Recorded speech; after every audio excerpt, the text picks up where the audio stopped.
नमस्कार दोस्तों। तो इस वीडियो में आपको दिखाऊंगा कि कैसे आप फ्लोबुक्स पे अपनी पार्टी का हिसाब किताब मैनेज कर सकते हैं। तो जैसा आप देख सकते हैं यहाँ पे एक पार्टी सेक्शन है और यहाँ पे आपको बैलेंसेस दिख रहे हैं कि आप कौन सी पार्टी से कितने रुपए लेंगे और कौन सी पार्टी को कितने रुपए देंगे। तो चलिए आपको समझाने के लिए एक एग्ज़ाम्पल ले लेते हैं। नई पार्टी बना लेते हैं जिनका नाम है रमेश सेठ, जो मेरे कस्टमर है। अब यहाँ पे क्रेडिट डिटेल्स वाले ऑप्शन पे आ जाते हैं। यहाँ पे क्रेडिट पीरियड सेट करें, मैं 30 दिन डाल दूँगा। इसका मतलब ये है कि रमेश सेठ को मैं 30 दिन का उधार देता हूँ, जिनके बाद उनको पैसा देने की ज़रूरत है। क्रेडिट लिमिट में मैं यहाँ पे 50,000 लिख देता हूँ। इसका मतलब ये है कि रमेश सेठ को मैं 50,000 रुपये से ज़्यादा का उधार कभी देता नहीं हूँ। ओपनिंग बैलेंस में आप यह अमाउंट लिख सकते हैं जो आपको पार्टी से लेना है या पार्टी को देना है। तो अभी मुझे रमेश सेठ से 300 रुपये लेने हैं, तो मैं यहाँ पे आई रिसीव 300 करके सेव कर दूँगा। तो जैसा कि आप यहाँ देख सकते हैं, आप लेंगे 300 यहाँ पे दिखा रहा है। इसका मतलब ये है कि रमेश सेठ से मुझे 300 रुपये मिलने हैं।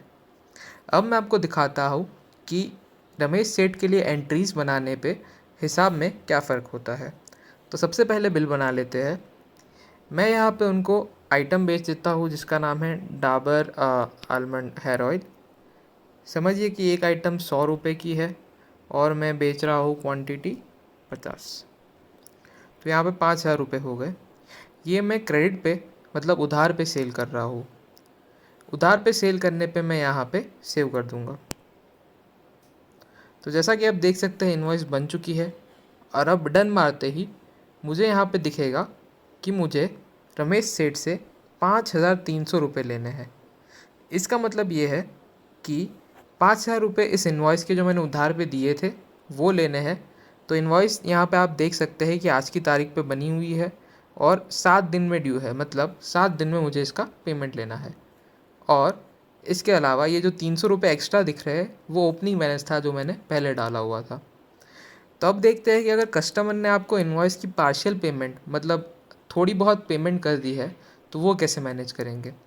तो आप यहाँ पे इस रिकॉर्ड पेमेंट इन बटन पे क्लिक कीजिए। यहाँ पे अगर समझते हैं कि रमेश सेठ ने 2,000 रुपये की पेमेंट कर दी है तो आप यहाँ पे अमाउंट 2,000 कर दीजिए और सेव कर दीजिए। सेव करते ही आपको यहाँ पे दिखेगा कि ये जो बैलेंस था, जो पहले 5,300 था, अब वो चेंज होके 3,300 हो चुका है। और ये जो इनवॉइस थी वो यहाँ पे दिखा रहा है कि आपको 3,000 रुपये अनपेड है। 5,000 रुपये की इनवॉइस थी, 2,000 रुपये की पेमेंट आ गई। इसका मतलब ये है कि 3,000 रुपये अनपेड है। तो 3,000 रुपये इस इनवॉइस के और 300 रुपये ओपनिंग बैलेंस, इसकी वजह से आपका बैलेंस हो रहा है 3,300। अब अगर मैं कैश इनवॉइस बनाऊंगा तो मेरे बैलेंस पे कोई फ़र्क नहीं पड़ेगा, क्योंकि कैश इनवॉइस का मतलब पैसा तुरंत हाथों हाथ आ जाता है। अब मैं आपको एक बार पार्टी लेजर का फीचर दिखा देता हूँ। पार्टी लेजर के लिए आप इस लेजर बटन पे क्लिक कीजिए। पार्टी लेजर का मतलब आपने उस पार्टी के साथ जो भी ट्रांजैक्शन या जो भी एंट्री की है उसकी लिस्ट। तो यहाँ पे आप पीडीएफ देखिए बटन पे जैसे ही क्लिक करेंगे तो आपको ये दिख जाएगा कि आपने इस पार्टी के साथ कौन से ट्रांजैक्शन कौन सी तारीख को किए थे और उसके हिसाब से आपका बैलेंस क्या बन रहा है। तो यदि आप अपने एम्प्लॉयज़ को कलेक्शन के लिए भेज रहे हैं तो ये फ़ीचर आपके लिए काफ़ी हेल्पफुल हो सकता है। आप उनको इनकी पीडीएफ व्हाट्सएप पे भेज सकते हैं ताकि वो अपने कस्टमर को कलेक्शन के टाइम पे किसी भी डाउट की वजह से ये दिखा सकते हैं। अब मैं यहाँ पे डन बटन पे क्लिक कर दूँगा। इसके अलावा फीचर जो आपके लिए हेल्पफुल हो सकता है वो है रिमाइंडर का। तो यहाँ पे रिमाइंडर भेजे बटन पे जैसे ही आप क्लिक करेंगे तो ये वहाँ पे नीचे खुल जाएगा, व्हाट्सएप, ट्विटर, ये सब, ईमेल, एसएमएस। तो आपको जिस पे भी भेजना है आप उस पर कस्टमर को रिमाइंडर भेज सकते हैं। इसके अलावा फ्लोबुक्स ऐप में ऑटोमेटिक रिमाइंडर्स तो है ही। इसका मतलब जैसे ही आपकी इनवॉइस ड्यू होने वाली है आपके रिमाइंडर्स ऑटोमेटिकली चले जाएंगे।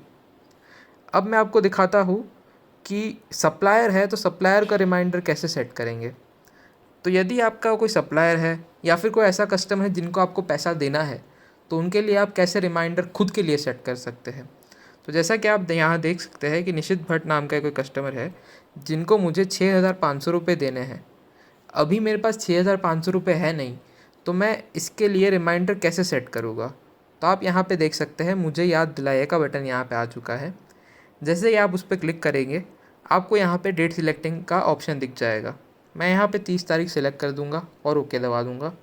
इसका मतलब ये है कि 30 तारीख को मुझे रिमाइंडर आ जाएगा कि मुझे निशित भट्ट नाम के कस्टमर को पेमेंट करनी है 6,500 रुपये की। इसके अलावा अगर आपको देखना है कि आपकी ओवरड्यू इन्वॉइसेस क्या है, मतलब ऐसी इन्वॉइसेस जिनकी ड्यू डेट गुजर गई है, तो वो आप डैशबोर्ड पे आके इस ओवरड्यू वाले कार्ड पे क्लिक कर सकते हैं। तो यहाँ पे ये सारी इन्वॉइसेस वे इन्वॉइसेस है जिनकी डेट गुजर गई है लेकिन पैसा अभी तक आया नहीं है। तो ये उनकी सारी लिस्ट है। आप यहीं से उनको रिमाइंडर भेज सकते हैं कस्टमर्स को और उनसे पेमेंट की मांग कर सकते हैं। और अगर आपको देखना है कि आपकी सारी पार्टीज़ का टोटल बैलेंस कितना है, जैसे यहाँ पे आपको दिख रहा है आपको कुछ से पैसा लेना है, किसी को पैसा देना है, तो आप डैशबोर्ड पे आ जाइए। यहाँ पे आपको ओवरऑल दिख जाएगा आपको कितना पैसा लेना है और आपको कितना पैसा देना है। और अगर आपको लिस्ट देखनी है तो यहाँ पे क्लिक कर लीजिए। यहाँ पे आपको दिख जाएगा सिर्फ वही पार्टीज़ जिनसे आपको पैसे लेने हैं। और अगर आपको वह पार्टीज़ देखनी है जिनको आपको पैसे देने हैं तो यहाँ पे टॉप पे आप देंगे पे क्लिक कर लीजिए। तो ये वह सारी पार्टीज़ है जिनको आपको पैसे देने हैं। अगर आपको वापस से पूरी लिस्ट देखनी है तो एक बार वापस से उसी बटन पे क्लिक कर दीजिए। तो ये था आप फ्लो बुक्स को यूज़ करके कैसे अपना हिसाब किताब मेंटेन कर सकते हैं। आशा करता हूँ कि ये वीडियो आपके लिए हेल्पफुल रही हो। Thank you.